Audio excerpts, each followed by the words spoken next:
ते गल विच माला तू निरमाई होई।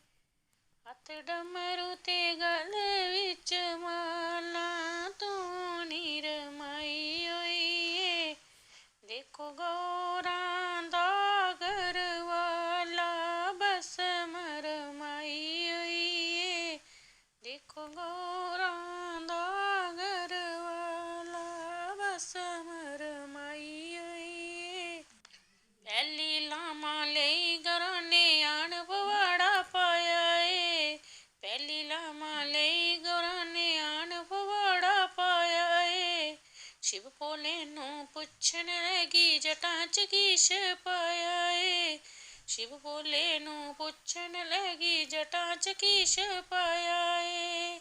ओ इनू हरिद्वार वल भेजो लावां असें तां लैणियां। इनू हरिद्वार वल भेजो लावां असें तां लैणियां। हथ डमरू ते गल विच माला तू निरमाई होई। देखो गौरां दा घरवाला बस मरमाई होई। दूजी लामा लई गौरां ने आन पवाड़ा पाया ए। दूजी लामा लई गौरां ने आन पवाड़ा पाया ए। शिव भोले नूं पुछन लगी मथे ते की चमकाया ए। शिव भोले नूं पुछन लगी मथे ते की चमकाया ए।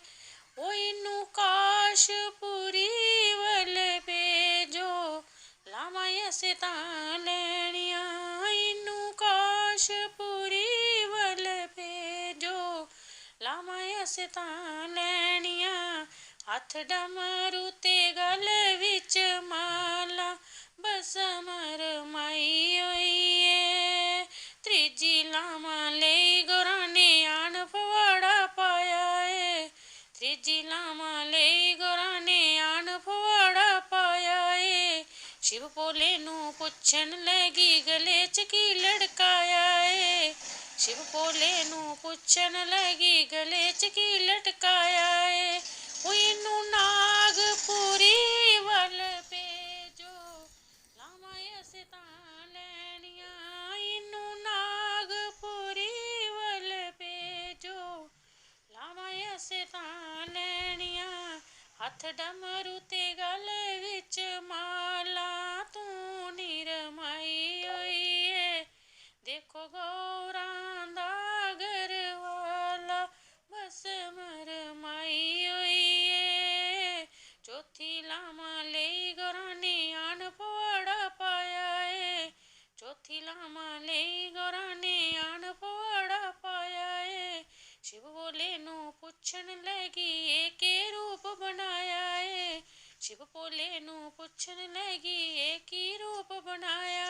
पैह्ले अपने रूप विच आवो लावां असें तां